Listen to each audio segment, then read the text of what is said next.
Hey, what is going on, my social media family? So I am making a video this evening about my top 5 things that jobs need to get rid of, to me, that are pointless, right? When employers are trying to hire an employee, the process of these jobs, I think they need to get rid of them and they're pointless. And I'm going to go through each of them and say why they're pointless and a solution, okay? So I'm just going to give you my top 5 because there's more than 5, but let's start with it, no particular order. All right, so number 1, I think cover letters, asking people, for potential candidates to fill out a cover letter, I think is pointless. Reason being, there's a lot of people who can write a poor cover letter or an excellent cover letter, right? And if they write an excellent cover letter, it's going to make it seem like, hey, this person is a really legitimate candidate. If they write a poor cover letter, it's going to make it seem like this person is not a good candidate.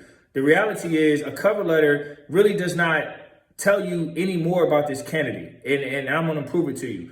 How many people have been hired for a job and they wrote excellent cover letters, but they're not good employees? If a cover letter really was a good merit or basis, most hiring managers, to be honest, don't even read these cover letters in detail. They skip and blow through them all. They focus more on the resume. And then once they get to a resume they might look at the cover letter. And a lot of these applications, they'll say optional. But what that really means in code language, they want you to put it in there. So you can actually lose out on a job for not having a good well-written cover letter. And unfortunately, you could be a great employee, but the company will never know and you'll never know because they put a little bit emphasis on these cover letters when they value an employee. The solution would be just to get rid of it. Either have a cover letter or a resume. You don't need both. I mean, how much can somebody talk about themselves? And most people, whether you like it or not, might recycle what's on the resume and just put it on the cover letter and just kind of expound on it. And at some point, it becomes redundant. So that's just my opinion on the cover letter. So resume or cover letter, you don't really need both. Employees are not really reading the whole thing, like I said. Number 2, veterans preference. Now, I get the reason why you have veterans preference, because veterans, they come out of the military and then they look for a job. So I get it. You want to help the veterans. But the reality is, how many of these veterans do you really hire? A lot of these employers are forced to give interviews because of veteran preference. So they're required to interview these people. But a lot of these veterans, if it's a certain job that requires some type of degree or some type of specialized skill, a lot of these veterans are getting beat by people who, have the experience and the degree mix. And it's unfortunate. So if it's not a highly skilled job, in my experience, I'm not saying this happens all the time, but from my experience as a hiring manager, I see more veterans getting jobs that don't require as much skill, like meaning you don't have to go to college and get a degree or some type of licensing. So for example, if you want to work at the post office, you'll see a lot of veterans get more of those type of jobs because you don't have to go to college and get a postal degree, or you don't have to get some type of certification. You pass the test and you're in, and then you become a postal carrier or a clerk up front, things like that. But when it comes to other mostly skilled jobs that pay well, like engineering, construction, and stuff like that, I don't see a lot of veterans getting those type of well-paid jobs. And unfortunately, it's not their fault. They were in the military. They might have not got a chance to pick up those skills. They might have just done a certain specific job.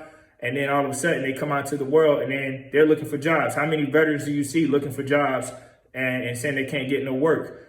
And the solution would be, hey, give the veterans an opportunity the right way by like, hey, we can have, some type of training, some type of courses to get you these skills so you'll be in a better position, more than just saying, hey, we have to interview you. I feel like if that's what you're doing, is just interviewing them just to complete some mandate, that's not right.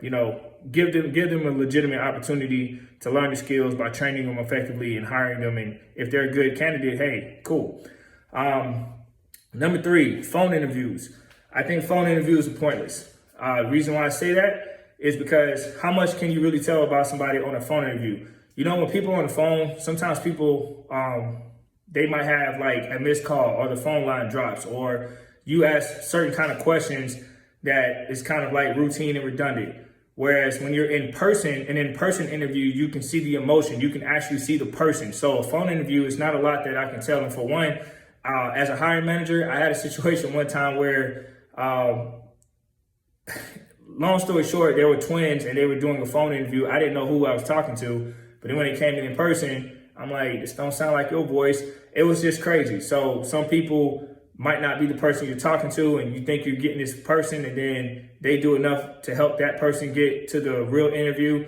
So in my opinion, phone interviews, I mean, there's a lot of crazy stories that I've seen as a hiring manager from my experience, but make a long story short, phone interviews, I just feel like you don't get the full totality of a person, and you just kind of breeze through. And if they pass your little metrics, then you interview them in person. Some people might not talk well on the phone, but they might be better in person, or vice versa. So yeah, I just feel like phone interviews is one step that should be minimized, and a solution, in-person interviews, those are a little bit more better. Number 4, appraisal/evaluations. I feel like companies need to get rid of that as well. Most companies do not even know what the employees do, from the high managing all the way to the lower end of the manager. So if you're not the manager directly over a department, then the hiring manager, like the higher up managers in status, if you will, they have no clue at what's going on in all the departments. They don't even know who works there, because sometimes there's a high turnover of employees. So when you do an evaluation, you're talking about conducting somebody once a year, and then all of a sudden you tell them how you feel. I mean, throughout the whole course of that year, some employees are getting blindsided by something because they've never really been verbally informed that they had these issues. And if they are verbally informed that they had these issues, there were no solutions as to how to correct them properly. People will just say, hey, you don't do this, don't do that. Okay, well, what is the solution? Or is there any consequences? And we all know when it comes down to that, a lot of people don't follow HR policy. And sometimes HR policy is not enforced at a lot of these places, but yet they want you to give some type of once a year appraisal. And the reality is you're taking the word of what somebody who's managing it is saying, hey, this is how this employee is, but they don't talk to these people on a day-to-day basis. They don't really evaluate them, and it's a metric that this sheet has to judge employees. And I feel like that sheet does not tell the whole story.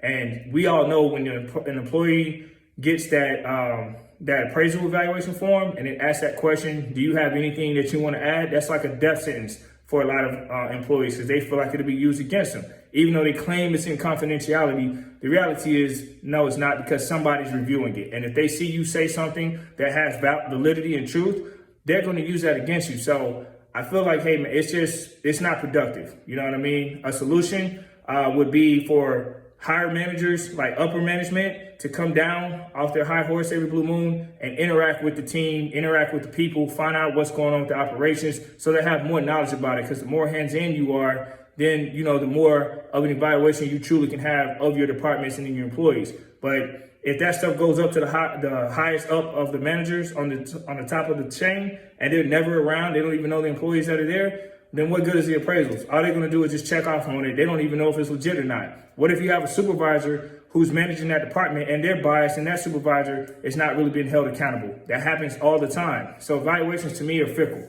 And the last thing I would say is bad interview questions.